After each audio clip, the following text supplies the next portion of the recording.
DDR5 RAM for computer and laptop. जी हाँ दोस्तों, DDR5 रैम जो है सो आ चुका है। इवन तक हमारे फोन्स वगैरह में जो सो DDR5 रैम काफ़ी टाइम से यूज हो रहा है, लेकिन कंप्यूटर और पीसी मार्केट में, लैपटॉप मार्केट में ये जो सो अभी नया नया आया है। लेकिन अगले साल तक ये जो सो आपको कॉमनली देखने को मिल सकता है 2023 के बाद से। चलिए इसके बारे में हम अगर बताएं, अगर टेक्निकल भाषा में बताएं दोस्तों, तो देखो इसका टेक्निकल जो सो कुछ स्पेक्स है जो मैं आपको यहाँ पे क्लियर कर दे रहा हूँ। वो ये है कि इसका देखो बैंडविड्थ जो सो बढ़ा दिया गया है DDR5 के अंदर में DDR4 के अकॉर्डिंग। मैं यहाँ पे आपको जो सो दोनों का डिफरेंस डाल दे रहा हूँ, वो आप पढ़ सकते हो। लेकिन अगर मैं अपनी भाषा में, हमारे देसी भाषा में अगर बोले, तो चलिए मैं आपको समझाता हूँ कि है क्या सिचुएशन, क्या है और आपको अभी वेट करना चाहिए नहीं करना चाहिए, कब तक आप वेट कर सकते हो, अब आपको कब तक जैसे अपने कंप्यूटर में DDR5 मिल सकता है कि नहीं, और पुराने कंप्यूटर में क्या होगा। तो चलिए, तो दोस्तों सबसे पहला पॉइंट ये बनता है कि आपको जो सो नए कंप्यूटर अगर बनवाने हैं तो DDR5 के लिए आपको वेट करना चाहिए या फिर नहीं करना चाहिए। तो देखो इसमें दो पॉइंट है। एक पॉइंट ये है कि अगर आप अर्जेंट बहुत ज़्यादा नीडी हो और आपको कंप्यूटर और या फिर लैपटॉप अभी चाहिए, तो दोस्तों आप जो सो DDR4 रैम में जो अपडेटेड जो सबसे ऊपर का जो मेगाहर्ट्ज वाला रैम है और जो सबसे हाईएस्ट है, वो आप लीजिए, आपको सस्ता भी पड़ेगा और सही भी रहेगा। लेकिन दूसरा पॉइंट ये है दोस्तों कि अगर आप एक साल रुक सकते हो, थोड़े दिन रुक सकते हो, तो आप जो सो रुक जाओ, क्योंकि DDR5 वाले रैम आने के बाद में आप जब अगर पीसी बिल्ड कर दो तो आपके पास में कम से कम 4-5 साल तक आराम से टेंशन फ्री रहेगा कि आपको जो सो रैम अपग्रेड करने की जरूरत नहीं होगी। अब देखो रैम अपग्रेड से बहुत सारी चीज़ें लिंक्ड हो जाती है, क्योंकि नए रैम वो नए प्रोसेसर ही सपोर्ट करेगा, और नया प्रोसेसर ही नहीं, नया मदरबोर्ड ही सपोर्ट करेगा, क्योंकि पुराने वाले मदरबोर्ड में नया रैम नहीं लग सकते और पुराने वाले प्रोसेसर जो है सो नए रैम को सपोर्ट नहीं कर सकते हैं। तो इस चक्कर में मैं ये बोलूँगा कि अगर आप वेट कर सकते हो तो आप दोस्तों वेट कर लो। चलिए, कर भी रहे हो तो आपको जो सो कितना ज़्यादा क्या चीज़ मिल जाएगा। तो देखो DDR5 रैम जब इनिशियली स्टार्टिंग में आएगा, रियलिटी बताऊं तो दोस्तों DDR4 रैम के अकॉर्डिंग ही इक्विवेलेंट जो उसका हाईएस्ट जो टॉप का वेरिएंट जो काम करेगा, उतना ही आपको DDR5 का स्टार्टिंग वाला वेरिएंट काम करेगा। लेकिन डे बाई डे जब वो धीरे धीरे ऑप्टिमाइज्ड होगा, देन उसके बाद में आप जो DDR5 रैम में और भी ज़्यादा अपग्रेड कर सकते हो। जस्ट आपको रैम ही चेंज करनी है, बाकी अदर स्पेसिफिकेशन चेंज नहीं करनी है। मैं इसलिए बोला था कि वेट करने को। एंड अगर मैं बात करता हूँ कि क्या क्या चीज़ें जैसे कि अपग्रेड होगा, तो दोस्तों देखो अभी फिलहाल में हमारे पास जो 32 GB तक की जो सो एक्सटेंडेड सबसे टॉप का जो सो रैम एक मॉड्यूल आपको मिल जाता है DDR4 रैम के ऊपर में, जो पीसी के लिए मिल जाता है आपको। उसके अंदर में सिंगल चैनल होता है, मतलब कि आप सुने होंगे कि AMD जो सो डुअल चैनल रैम लगा लो, 8 GB लगाना है तो 4 GB का 2 स्टिक लगा लो तो ज़्यादा काम करता है। उसके अकॉर्डिंग क्या होता है कि एक से राइट कर रहा है, एक से रीड कर रहा है, दूसरे से रीड कर रहा है, दूसरे से राइट कर रहा है, तो इस चक्कर में डुअल चैनल होता है। अब DDR5 के अंदर में ये सारी चीज़ें खूबियाँ इनबिल्ट कर दी गई है, मतलब कि वो एक रैम जो है सो डुअल चैनल का काम करेगा, मतलब कि वो रीड का भी काम करेगा और राइट का भी काम करेगा, मतलब कि वो डेटा सिंक भी करेगा और डेटा लेके भी जाएगा। ये चीज़ें वहाँ पे काफ़ी अच्छी करी गई है। मतलब कि आप अगर 2 रैम स्लॉट में 2 रैम लगा लेते हो तो आपको जो 4 चैनल का रैम मिल गया। साथ ही साथ में यही नहीं, 32 GB तक आपको एवव का जो सबसे ऊपर का स्टिक मिलता था रैम स्टिक, अब दोस्तों DDR5 में आपको जो टॉप का जो स्टिक मिल सकता है वो है 128 GB का। जी हाँ दोस्तों, एक रैम आपको 128 GB का भी मिल सकता है। इवन तक देखो वो मैन्युफैक्चरर बनाने में थोड़ा टाइम जरूर लेंगे, स्टार्टिंग में आपको नहीं मिल जाएगा, और मिलेगा भी तो बहुत ज़्यादा प्राइस पे मिलेगा। ये चीज़ है, क्योंकि देखो R&D वगैरह और बनाने का सभी चीज़ें जो कॉस्ट है वो स्टार्टिंग में यही चीज़ों पे जाता है, फिर धीरे धीरे वो जो सस्ता होता है। तो अभी फिलहाल के लिए अगर आप वेट करें और अगले साल में अगर आप सोच रहे हो लेने का, तो थोड़ा सा आपको महंगा जरूर पड़ेगा, और महंगा जिस हिसाब से पड़ेगा उस हिसाब से कोई परफॉर्मेंस नहीं मिलेगा।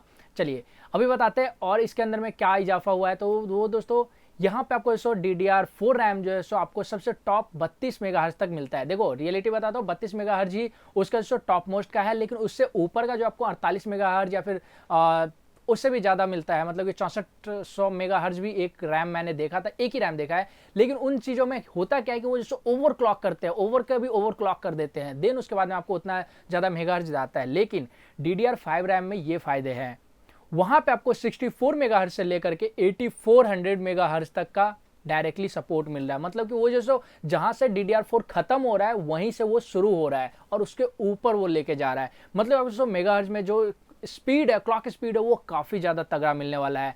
उसका जो रीड एंड राइट दोनों ही एक ही साथ में चलेगा तो वो भी काफ़ी अच्छी बात है। साथ ही साथ में दोस्तों इसके अंदर में जो कुछ ऐसे स्पेसिफिकेशन है जिसका नाम मैं आपको बता देता हूँ, वो है क्या सीन। वो देखो बी एक जिसको बोलते हैं ब्रश लेंथ और सीआरसी। अब देखो मैं आपको बताता हूँ अपनी भाषा में होता क्या चीज़ है। सीआरसी और ब्रश लेंथ का मतलब क्या है। जो पहले वाला था उसके अंदर में दोस्तों आपको जो है सो प्रेफरेंस जो है सो 8N मिलता था, और अभी नए वाले में DDR5 के अंदर में आपको जो 16N का मिलेगा। ब्रश लेंथ आपको जैसे BL8 मिलता था, अभी जैसे आपको BL16 और BL32 इसके अंदर में मिल जाएगा। तो ये चीज़ें यहाँ पे जैसे अपग्रेड की गई। अब इसका मैं बताता हूँ अपने हिसाब में कि आप कैसे समझ पाओगे कि कैसे ये काम करेगा स्पीडली। अब चलो मान लेते हैं आपके किसी पेरेंट्स ने आपको बोला कि चलो आपका पास में जो घर है उसमें 4 रूम है, और आपको बोल दिया कि जाओ बेड, जो सोने वाला बेड है, बेड के बगल में जो ग्लास है वो लेके आ जाओ। तो आप गए एक रूम में, अब आपको ये नहीं बताया गया कि किस रूम में था। अब गए एक रूम में देखा नहीं है, दूसरे रूम में देखा नहीं है, तीसरे रूम में देखा, तब उसके बेड के बगल में आपको ग्लास मिला, ग्लास लेकर के आप चले गए वहाँ पे यूज़ के लिए। ठीक है, फिर आपके पिताजी ने बोला कि अरे उसी के बगल में चम्मच था वो भी लेके आ जाओ। नहीं, सीधा बोल दिया कि बेड के बगल में चम्मच भी वो भी लेके आ जाओ। तो आप फिर से आपने पहले रूम में बेड के बगल में चम्मच देखा, दूसरे रूम में भी बेड के बगल में चम्मच देखा, फिर तीसरे में भी देखा, फिर आपको वो चौथे में जाकर के मिला या तीसरे में मिला, आप लेके आ गए। ये चीज़ें DDR4 रैम में होता था। अब दोस्तों DDR5 रैम में क्या सिचुएशन है वो मैं आपको बताता हूँ। DDR5 रैम के अंदर में जो प्रेफरेंस बढ़ाया गया है और ब्रश लेंथ को जो बढ़ाया गया है, मतलब कि ब्रस्ट लेंथ जो है उसको जो बढ़ाया गया है, उसका जो मायने है ये है कि जब वो किसी चीज को, किसी डेटा को ढूंढेगा एक स्लॉट पे, एक जगह पे, तो वो साथ ही साथ में और भी चीजों को नजर रख लेगा कि अच्छा इस रूम में ये सारी चीजें भी है। अगर उन चीजों का काम है वहां पे आगे चल के, तो वो भी चीज वहां लेके चला जाएगा। मतलब कि आपको जब एक बार आप आए अगर ग्लास लेने के लिए और आपने देखा चम्मच भी यहीं बगल में रखा हुआ और ये चीजें भी यहीं पे बगल में रखा हुआ है, फिर आप गए, आपको लग गया कि अच्छा अभी चम्मच की भी जरूरत पड़ेगी, तो आप डायरेक्टली चम्मच भी लेके चले गए, तो वो टाइम बच गया। और वही जो टाइम बचा है वही आपका स्पीड है। और ये सेम चीज दोस्तों काम आता है DDR5 रैम में। देखो ये थोड़ा देसी भाषा है, टेक्निकल भाषा में अलग तरीके से मैं समझाता, लेकिन वो चीज़ें यहाँ पे आप जो पढ़ करके भी समझ सकते हो, और टेक्निकल भाषा समझने के लिए तो बहुत सारी चीज़ें हैं। तो ये मैं आपको बता रहा था।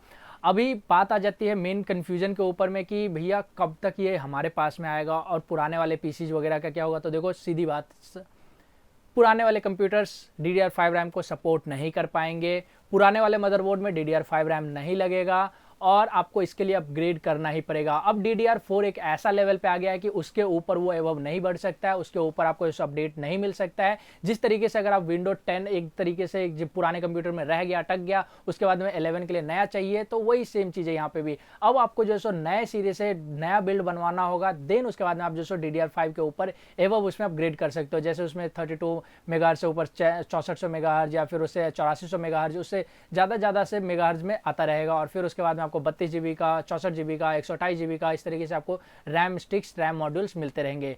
तो दोस्तों ये था पूरा का पूरा कहानी DDR5 रैम का। फिलहाल के लिए तो दोस्तों अभी टाइम है 2023 तक, तो आराम से यही DDR4 निकलेगा। लेकिन अभी भी मैं ये बता दूं कि फिलहाल अगर आपके पास में DDR4 वाला बढ़िया कंप्यूटर है और आपने अच्छे खासे पैसे इन्वेस्ट किए, तो वो आराम से चलेगा। और DDR4 भी इतना बुरा नहीं है, और इतना भी बहुत ज़्यादा स्पीड वहाँ पे DDR5 रैम नहीं दे देगा। क्योंकि दोस्तों देखो स्पीड के लिए GPU और CPU ज़्यादा मायने रखता है, रैम जो है सो उतना ज़्यादा मायने नहीं रखता है। रैम बॉटलनेक बहुत रेयरली करता है, बहुत जल्दी नहीं करता है।